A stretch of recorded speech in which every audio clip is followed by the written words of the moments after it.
As the world tries to grapple with this dual challenge of energy security and decarbonization, policymakers and business leaders around the world can definitely benefit from solid data, also reference points on energy supply and demand outlook.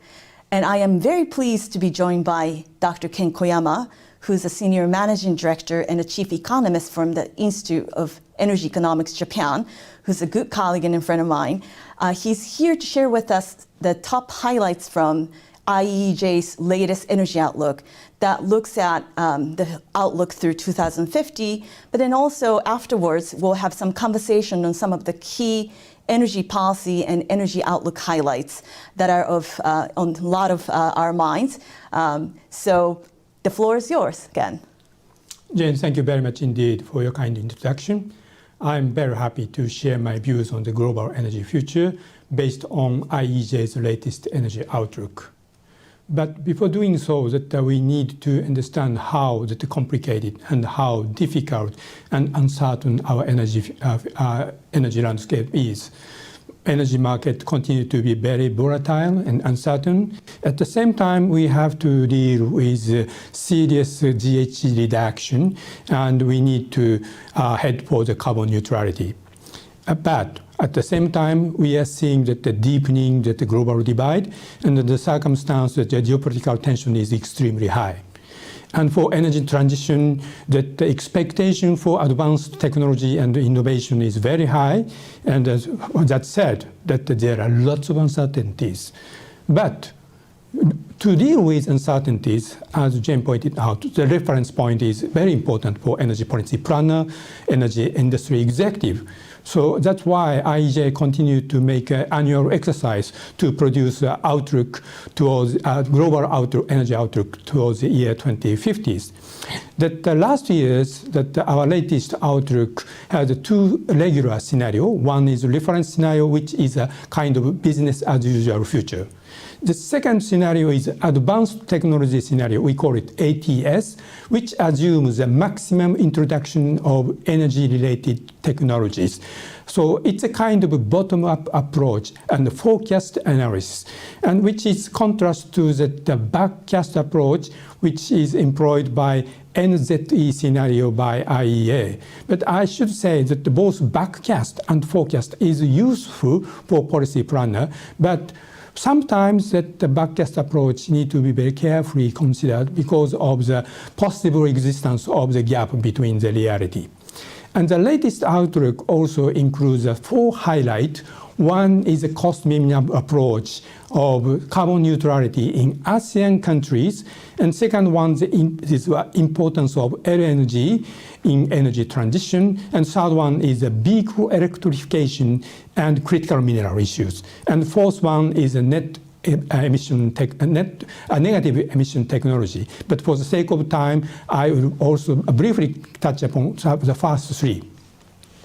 First, that the global energy demand is projected to slightly increase in our reference scenario, but in ATS we can see the 20% reduction of primary energy demand due to the improvement of energy efficiency. But the growth and decline pattern differs greatly by country. In short, that China and advanced economy will see the significant decline over the next 2 or 3 decades, while India, ASEAN, and other emerging countries will be the driving force to increase the global energy demand. So under the circumstance that the CO2 emission trajectory will be also very much different from the 2 scenarios, while reference scenario will see the almost flattened out global CO2 emission, and red line shows that ATS global CO2 emission trajectory, which shows that almost 60% decline from the current level of emission, which is significant, but I should say it is not zero. It's far from zero. And why it's still far from zero? There are 2 reasons. One is the hard-to-abate sector, in particular non-power sector, will remain the very difficult area to reduce the GHG very deeply. And second is a region that non-OECD countries' CO2 GHG emission will remain very difficult to see that the deep reduction. So to reach the carbon neutrality, if we push towards that future, that the non-power sector and non-OECD sector is a very important target. And as for the energy mix, global energy mix, in our ATS, that there is a strong reduction in share of fossil fuel, but still account for 43% in global energy component, which means that still that the world need to rely on the fossil fuel for the next 2 to 3 decades. And by type of fossil fuel, that the dotted line shows that the reference scenario trajectory, while solid line shows that ATS trajectory. And you can see, for example, the yellow line, natural gas, that both dotted line indicates that the steady growth, while solid line will show that gradual decline after the 2040. But by definition, that I think that in real world, actual world will lie in somewhere in the middle of the dotted line and solid line. And as for the past topic on the ASEAN carbon neutrality cost minimum pathway, we made this analysis by using IEEJ's specially developed model, IEEJ model. And if ASEAN countries really want to materialize the carbon neutrality, clearly the cost minimum achievement is necessary because of their sensitivity of price affordability. And through the cost minimized approach, we can put the optimal case. But to indicate that the cost difference, we made other scenario, for example, RE 80% and gas cap scenario, which assumes that the gas availability will be limited at the current level. The result is very, very striking, while that the optimal case, which is shown in the blue line, that the CO2 reduction cost can increase from the current level as of the percentage share of GDP, which means that, of course, carbon neutrality will result in the higher cost of CO2 reduction. But, for example, the RE 80%, which is shown in the green line, the cost of CO2 reduction is much higher than the optimal case. And also in red line, the gas cap case, the characteristic is that the year 2030, 2040, 2050, the transition period of cost is much, much higher in the case of gas cap scenario, which means the transition period, the gas utilization is a very important tool and cost-effective tool to reach the carbon neutrality for ASEAN countries. So that's why the affordable and stable supply to gas to ASEAN countries is very important.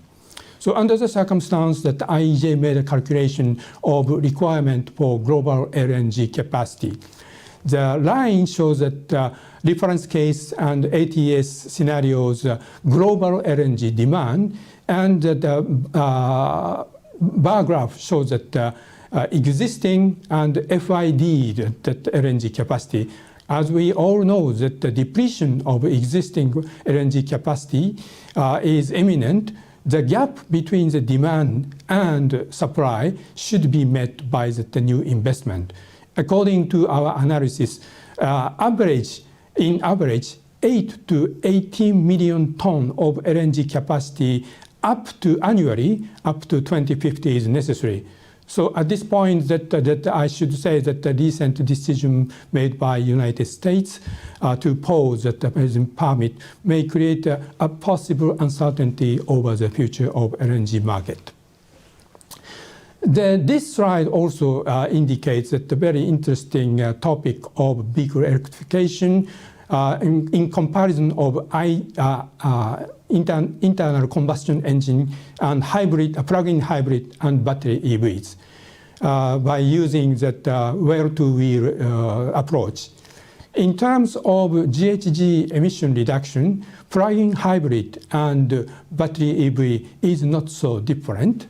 But please note that the GHG emission calculated for that battery EV is based on that global current power generation mix, which means if the country is with much less GHG emission power generation mix, the battery EV emission is smaller, while, for example, China, which has a higher emission power generation mix, that emission volume much higher. But the point is that the graph on your right-hand side, that the critical mineral material consumption for EV is much, much higher than the plug-in hybrid. So we need to take into account of these issues from the viewpoint of economic security and supply chain resilience need to be considered for the global energy mix targeting. And that's same story to Japan as well. So I would like to stop here, but again, our global energy future is so much uncertain, but to achieve energy security and deep GHG reduction, that we need the best energy mix with cost minimum approach. Thank you so much, Ken.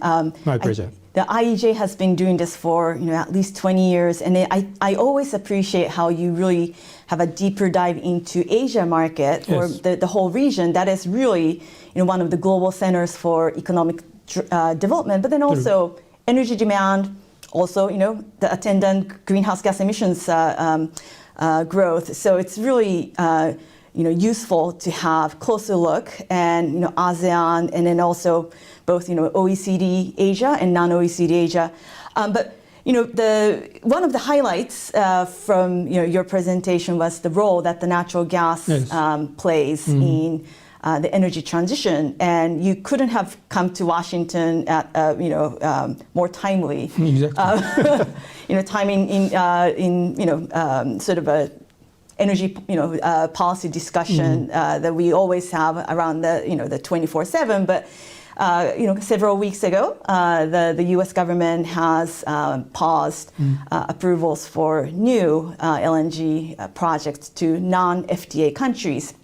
And I wanted to get your thought on how that decision, the pause, how that is being seen by Asian governments, including Japan, about the role that the natural gas may play in both global, but then also Asian energy transition. And then related to that, what is the role that the U.S. may or may not play? What are some of the expectations and anticipations that the Asian leaders have on this issue? Jane, thank you very much for asking this question, very important question to us as well. Firstly, is that when I recall that what happened in 2022, was that the serious crisis of global energy market, in particular for gas issues. And particularly that the European market was very much destabilized simply because of the cutoff of Russian pipeline gas supply. European countries made a serious effort to reduce energy demand, utilization of coal and nuclear power. But in terms of the gas supply, that the US LNG played a really important role for the stabilization. I truly appreciate that the US role and US LNG role.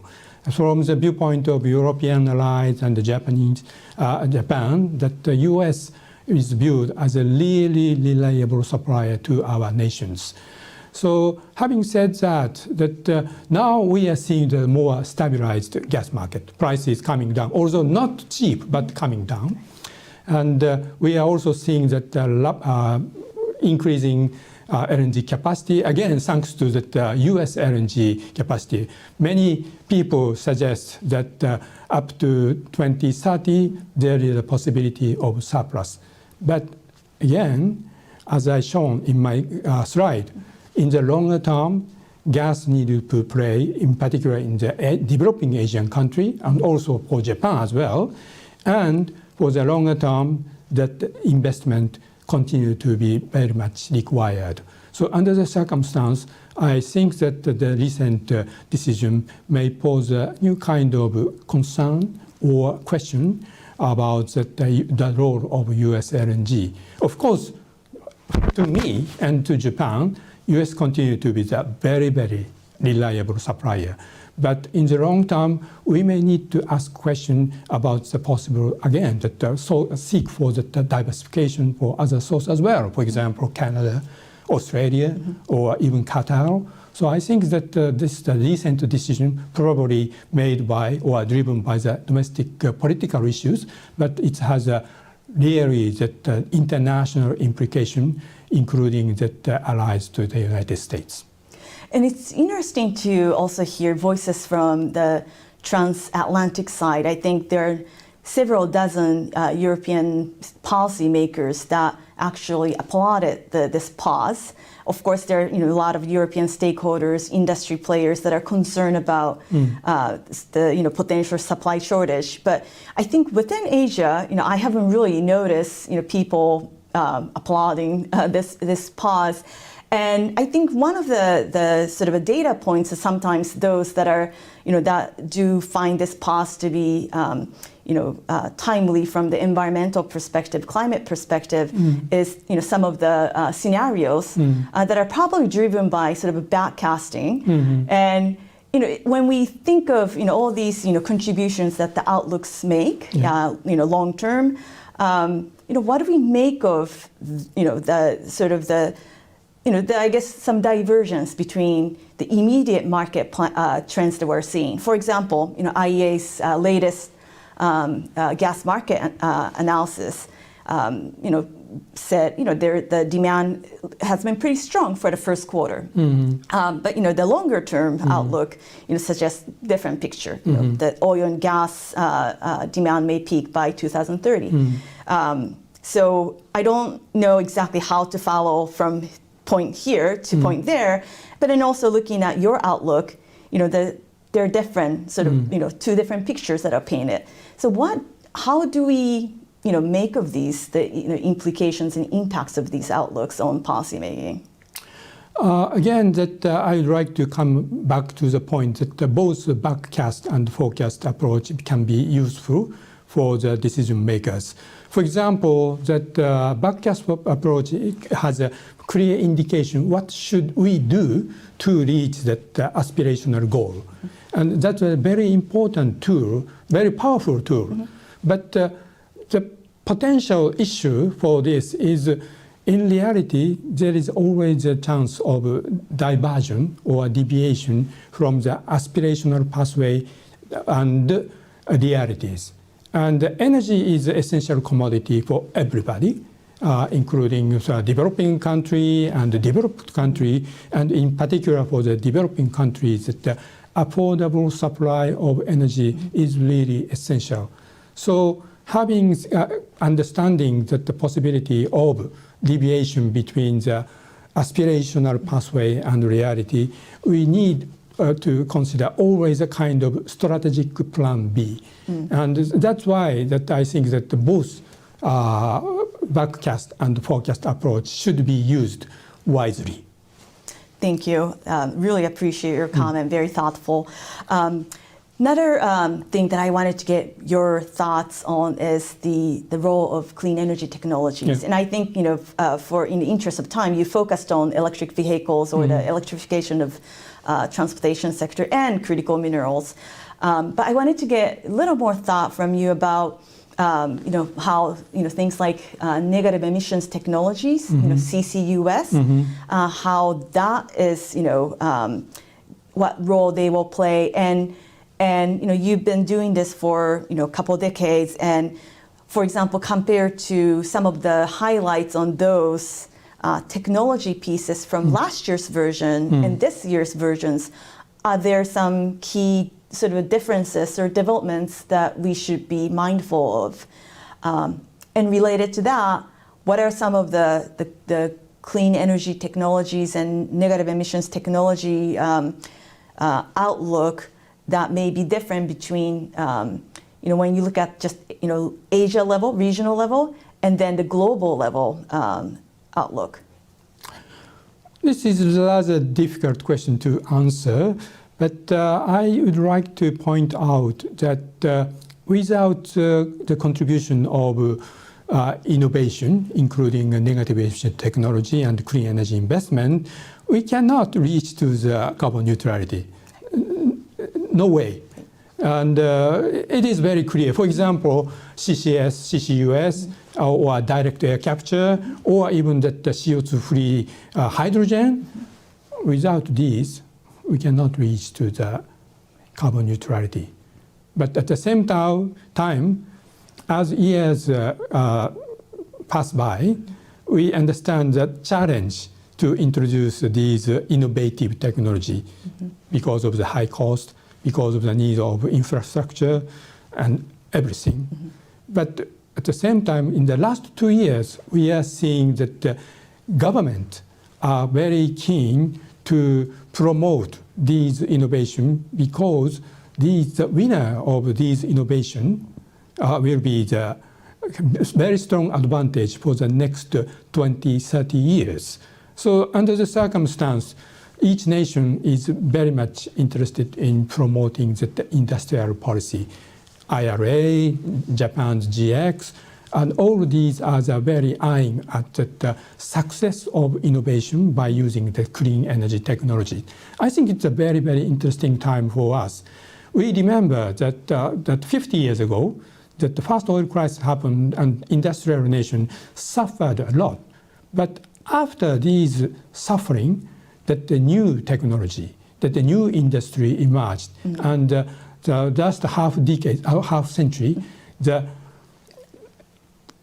government effort combined with the private sector investment made it possible for the nation to survive and prosper. So I think that the current what is happening now is a kind of a second version of the industrial policy to deal with the serious global energy challenge. I mean, your comment actually offers so many interesting points. But let me choose a few. So one is, you mentioned hydrogen, and as you said, it still continues to be quite a challenge to decarbonize non-power sectors, and there, hydrogen has a great potential. But so what is, how does hydrogen look like in some of these long-term outlooks, both for Asia and around for the world at the moment? In developing world, for example, the case for ASEAN, hydrogen introduction again is a must if they really want to achieve the carbon neutrality. But it will have a serious cost implication. So again, to minimize the cost, I think that there is a long way to go. Okay. Yeah. No. And you also mentioned Inflation Reduction Act, and hydrogen is slated to benefit from very generous tax credits, depending on the emissions intensity levels. How does Japan and some of the key economies in Asia look at some of the synergies, some opportunities that they might have, not just as off-takers to get supplies, if, for example, Japan isn't, really has a huge wealth of some of the feedstock materials, but not just as off-takers, but potential investors in some of these hydrogen projects. What is the type of conversation you're hearing on that front? I think that industrial policy is important, but the risk is that over competition. So to avoid such negative implication, we need to have a good collaboration. The US and Japan need to collaborate in the area of clean energy investment in the context of that industrial policy as well. And also for the investment is concerned, I think that the economy of scale is important to reduce cost. So under the circumstance that joint investment and other collaboration, which can result in that cost reduction, will be very, very important. And just for your information, that Japan's initiative of GX, the 20 trillion Japanese yen government funding is pledged, and of which that 13 trillion is already allocated, and the largest allocation is hydrogen for 3 trillion yen. Wow. And when it comes to hydrogen, obviously, our immediate conversation was for non-power sector applications. But I think Japan is also looking at, co-combustion of ammonia. Yeah. How does the prospects, how that technology, development and commercialization maturity roadmap look like at the moment? If you have a sense of how to understand that. The idea of that fuel ammonia is, again, that cost reduction. When Japan continued to be very, very active to establish the hydrogen economy, as you know very well. But when we come into the question of transportation of hydrogen, we understood it is extremely challenging and costly.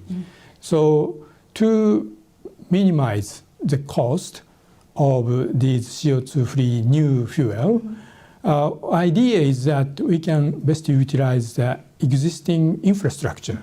That's why we came up with the idea of using CO2-free ammonia, blue ammonia, in particular in the case of Japan, that we have a collaboration with Saudi Arabia to have the first experiment of blue ammonia from Saudi Arabia to Japan, because this concept can reduce the cost of new fuel. And once that new fuel can arrive to Japan, we can co-fire with a coal-fired power generation, which still is existing in Japan. So coal-fired power generation is a big CO2 emitter, but coal-firing can be the option while using that not least, but lower cost transportation technology. That's why we are very much interested in this option. And I think that some of the stakeholders, including JERA, is very active to promote the concept. I hope that this can be very successful. And when we also look at the electrification of the transportation sector, you also introduce some of the critical minerals outlook that you have. And if I'm not mistaken, I think IEEJ is one of the very first, leading think tanks that do outlooks to incorporate that more actively. Would you please share with us a little more about what some of the trends and developments that you're seeing as far as mineral demand growth, both for the world, but then also for Asia's energy transition? The basic idea why that IEEJ embarked on that critical mineral study was rather simple. For Japan's experience, that over-dependence of strategic commodity to specific source creates a problem. 50 years ago, Japan depended too much on the Middle East oil, which has a big implication to Japan. And 2 years ago, we understand that over-dependence on Russian energy supply, in particular from the viewpoint of Europe, can create a big problem. Of course, in normal circumstance, it's okay. But in emergency or crisis situation, it can happen, and it will have a serious implication for economy and society. So we ask, what can be the next potential overdependence? And the answer is rare earths and critical minerals, because that we are all heading towards energy transition, and energy transition by selecting specific energy technology and energy option, we may come up with that over-dependence on specific source. So we're very much interested in the demand analysis of critical mineral together with that supply analysis. And 2 years ago, we made a first analysis that somewhere around 2030, some minerals can see that a very strong supply-demand squeeze and potential increase in prices. And also at the same time, some over-dependence may appear that may create a serious problem. That's why we made a recommendation when we consider that the energy mix issues, that the new concept of economic security should be incorporated. I see. So, for example, the I think by 2030, I think Japan has a target to build, I'm sorry, right at the moment I forget, like the X, gigawatt, worth of offshore wind, for example. So does your mineral requirements look at that and figure out how much, supply you need to secure from overseas assets? That kind of issue should be dealt with next discussion for the next Japan's energy policy, basic energy policy discussion. As you know, that this year we are expecting that strategic energy plan discussion can start, and current version was approved by Cabinet October 2021, which means at the time of the current version of strategic energy plan, the dominant part, the discussion was dominated by interest in the deep GHG reduction issues. 46% reduction in the year 2030, carbon neutrality in 2050, which is important. Yes. But now, after the cabinet approval, we had experience of Ukraine crisis and the division of the world and economic security issues and geopolitical tension. So the new version of strategic energy plan need to consider this issue in a very serious manner. And every 3 years, Japan updates them. Yes, if I'm that's not right. mistaken. Yes, yeah. And I think there are always so many important signposts that the document offers to the public. And I think I appreciate how the mineral security issue will be part of it. The other thing I'd be interested in hearing your thought and sort of a view in relations to the next version is the role of nuclear, yes. The nuclear restarts. How does and there have been more and more units coming back online, and I think that has affected Japan's demand for LNG. But in the longer run, how would you see that the balance between nuclear restarts and longer-term LNG demand shaping up for Japan? Okay, that's a great question. What happened in 2022 was very remarkable for the history of Japan's energy policy. After the nuclear crisis, Fukushima nuclear crisis, many public polls suggest that majority people in Japan is not supporting the nuclear restart. But 2022, because of the instability in the international energy market created by Ukraine crisis, together with the power supply crunch happened in Japan, people in Japan started to realize the role of nuclear power may be very important. After that, I understand that at least about half, and in some cases majority of Japanese people is started to support nuclear restart.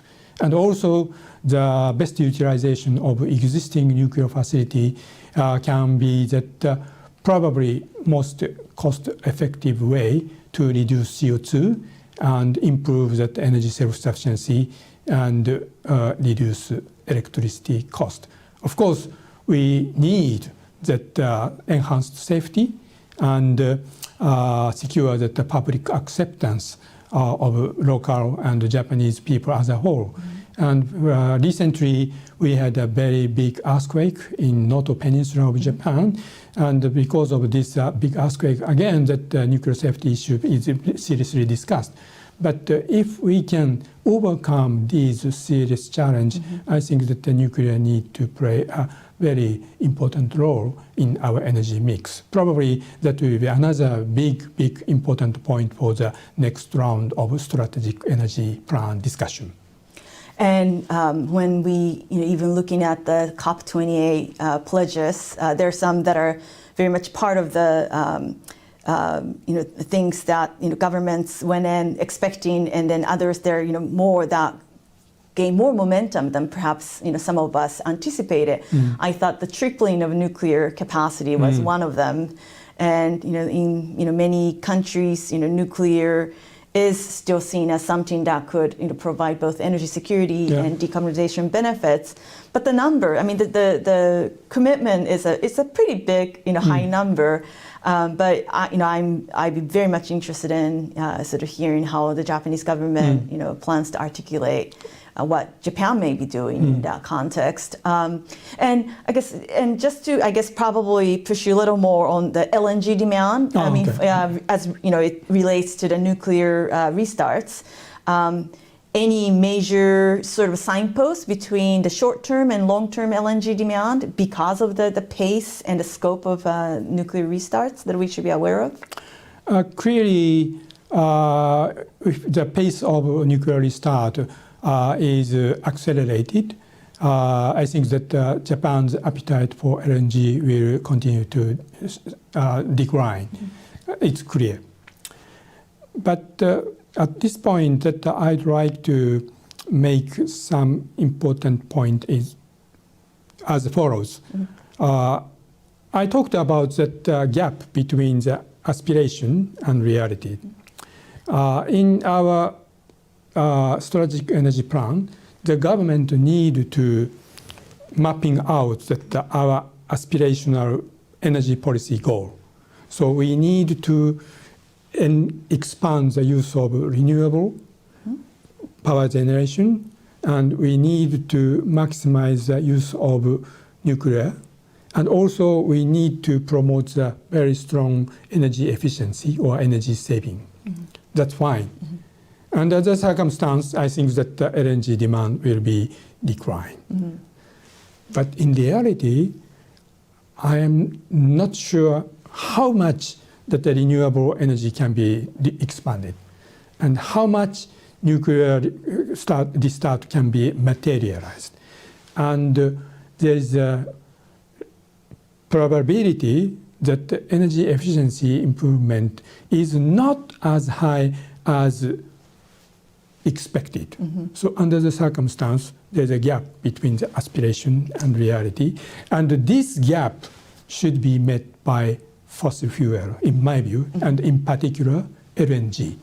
So with this in mind, I think that the strategic energy plan need to have some element of strategic plan B as well. I see. Yeah.